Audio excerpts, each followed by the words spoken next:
हरे कृष्ण। हमारे वैदिक पंचांग में आने वाली अमावस्या तिथि एक अत्यंत विशेष महत्व रखती है। माना जाता है अमावस्या तिथि सिर्फ चंद्रदेव की अनुपस्थिति नहीं होती, अपितु इस अमावस्या तिथि पर विशेष रूप से पितरों के लिए तर्पण, श्राद्ध, दान, प्रातःकालीन स्नान इत्यादि क्रियाएं भी की जाती हैं और इसलिए भी अमावस्या तिथि विशेष बताई जाती है। ऐसे ही वैशाख मास में अमावस्या तिथि बस कुछ ही समय में आने वाली है, मतलब कुछ घंटों में सूर्योदय होने वाला है और अभी से अमावस्या तिथि प्रारंभ हो चुकी है। तो चलिए आज के इस वीडियो में जानेंगे वैशाख मास अमावस्या में कौन से विशेष शुभ मुहूर्त रहने वाले हैं और किस काल के अंदर हम पितृ तर्पण का कार्य कर सकते हैं।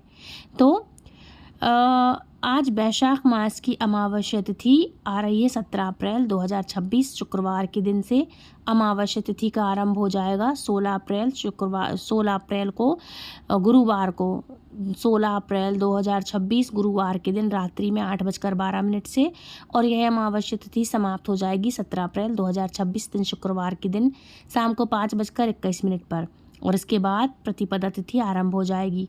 इसलिए इस बार वैशाख अमावस्या का पालन 17 अप्रैल 2026 दिन शुक्रवार के दिन किया जाएगा।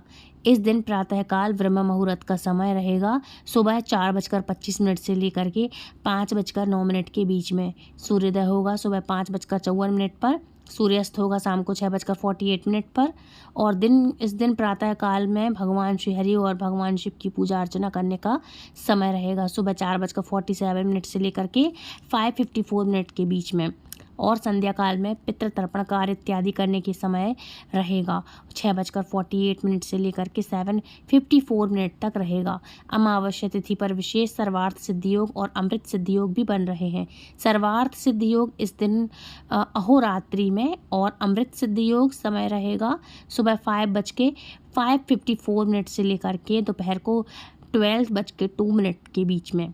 इस दिन अभिजीत मुहूर्त का समय रहेगा दोपहर को 11:55 से लेकर के 12:47 तक। अमृतकाल का समय रहेगा सुबह 9:50 से लेकर के सुबह 11:18 तक, मतलब 11:18 तक। इस दिन राहु काल का समय रहेगा सुबह 10:44 से लेकर के 12:21 के बीच में। इस दिन के दौरान कोई भी शुभ कार्य ना करें और किसी भी नए कार्य का आरंभ ना करें। इसी वैशाख अमावस्या के दिन पंचक है वो भी समाप्त हो जाएंगे। तो ये आने वाले वैशाख अमावस्या का जो है विषय में संपूर्ण जानकारी है। किसके बारे में? ये सिर्फ और सिर्फ अमावस्या तिथि के बारे में है। अब बात करते हैं इनके विशेष नियम और व्रत कथा के बारे में।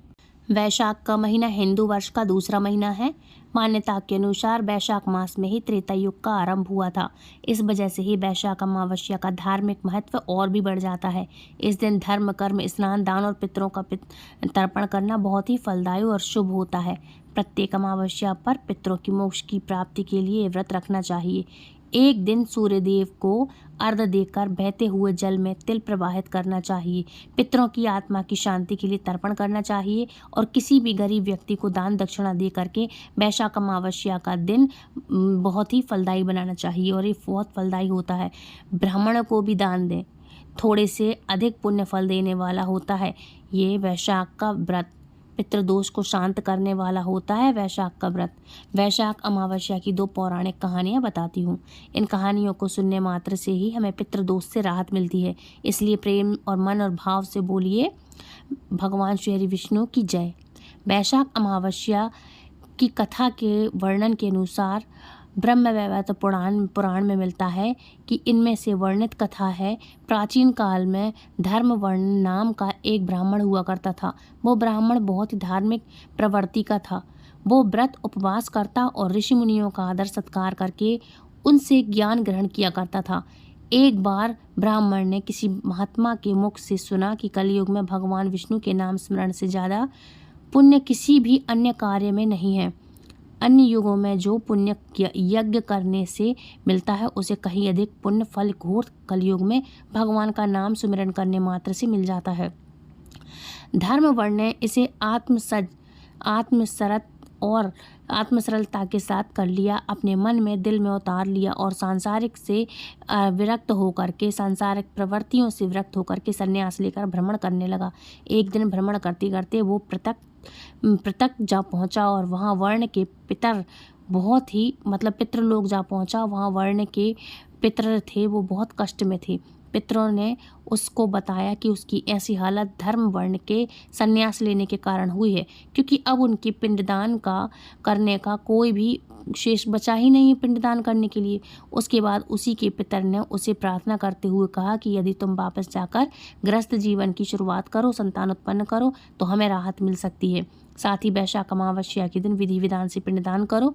धर्म वर्ण ने उन्हें वचन दिया और वो उनकी अपेक्षाओं को ज़रूर ही पूर्ण करेंगे। इसके बाद धर्म वर्ण अपने सांसारिक जीवन में वापस लौट आया और वैशाख अमावस्या पर विधि विधान से पिंडदान करके अपने पितरों को मुक्ति दिलवाई। इसी तरह हम सबको भी विधि विधान से अपने पितरों के निमित्त पिंडदान ज़रूर से करना चाहिए। कान्हा जी के श्री चरणों में आप सबके मंगल की कामना करती हूँ। वैशाख मास के ठाकुर श्री पितृदेव हैं। धर्मराज जी जो हैं, धर्मराज जी की कहानी को कहते सुनते और हुंकार भरने पर भी जो अपनी कृपा बनाए रखते हैं। अधूरी हो तो पूरी करना, पूरी हो तो हम सबका मान रखना। बोलो वैशाख मास के ठाकुर की जय हो। वैशाख अमावस्या का दिन पितरों को तर्पण करने, स्नान दान करने, पुत्र पौत्र धर्म कर्म करने के लिए बहुत ही शुभ माना जाता है।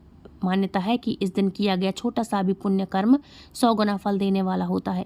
इसी के विषय में हमें एक पौराणिक कहानी मिलती है, जिसके अनुसार बहुत प्राचीन समय की बात है। काशी में ध्रुव नामक एक ब्राह्मण रहता था। वो अत्यंत निर्धन था पर धर्मनिष्ठ और कर्मठ था। उसके माता पिता बहुत वृद्ध हो चुके थे और सेवा के लिए पूर्णतः ध्रुव पर ही निर्भर थे। ध्रुव जी खुद भूखे रह जाते थे पर माता पिता की सेवा में कभी भी कोई कमी नहीं आने देते थे। ध्रुव के माता पिता थोड़े तेज स्वभाव के थे।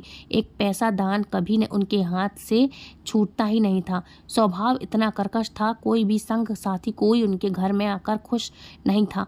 सिर्फ एक ध्रुव ऐसे थे जो दिन रात कटु वचन सुनकर भी पूर्ण निष्ठा भाव से अपने माता पिता की सेवा करते रहते थे। समय की गति यूं चल रही थी। एक दिन विधि ने ऐसा विधान रचा कि दोनों की मृत्यु एक ही दिन एक ही समय पर हुई। माता पिता की मृत्यु से ध्रुव अत्यंत दुखी हुए, पर कर भी क्या सकते थे। उनका अंतिम संस्कार विधि पूर्वक किया, पर मन में कहीं न कहीं यह जो खटका था, जो बना हुआ था कि उनकी आत्मा को शांति मिलेगी या नहीं। उन्हीं दिनों एक तपस्वी संत काशी आए हुए थे। ध्रुव जी ने उनसे अपनी चिंता साझा की तो संत ने कहा, वत्स, तुमने जीवन भर अपने माता पिता की सेवा की, वो सर्वोत्तम तप है, किंतु यदि उनकी आत्मा को संपूर्ण शांति देनी है तो वैशाख अमावस्या के दिन गंगा तट पर स्नान करके तिल तर्पण और ब्राह्मणों को अन्नदान करो। ध्रुव ने संत की बताई हुई बात के अनुसार गंगा स्नान किया, तर्पण विधि पूर्वक किया और गरीबों को भोजन, जल और वस्त्र, अन्नदान इत्यादि किया। उस रात उन्होंने सपने में देखा कि उनके माता पिता दिव्य रूप में उन्हें आशीर्वाद दे रहे हैं और बोल रहे हैं कि पुत्र, तुम्हारा श्राद्ध और सेवा से हम मोक्ष को प्राप्त हुए।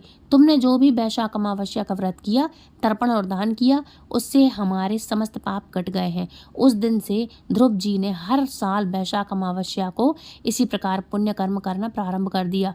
उनके जीवन में समृद्धि आई और वो स्वयं भी एक दिव्य ज्ञानी बन गए और वैशाख मास के ठाकुर हैं। मेरी देवी पितर अपनी कृपा आशीर्वाद हम सबके ऊपर बनाए रखिएगा। भूल चूक को क्षमा करना और इस कहानी को कहने सुनने वाले को अपनी कृपा बनाए रखना और हुंकार भरने वाले पर भी अपनी कृपा बनाए रखना। बोलो लक्ष्मी नारायण भगवान की जय, वैशाख मास के ठाकुर की जय। ध्यान रखिएगा, वैशाख मास के भगवान जो है महादेव तो हैं ही, लेकिन ठाकुर जी हैं, इसलिए इनको वैशाख मास के ठाकुर कहा जाता है। तो फ्रेंड्स, ये थे आज की video. Please do like, share and subscribe. Video पसंद आई तो शेयर ज़रूर करें, लाइक करें। मिलती हुई नेक्स्ट वीडियो में। राधे राधे, हरे कृष्णा। वैशाख अमावस्या की आप सभी को हार्दिक हार्दिक शुभकामनाएं।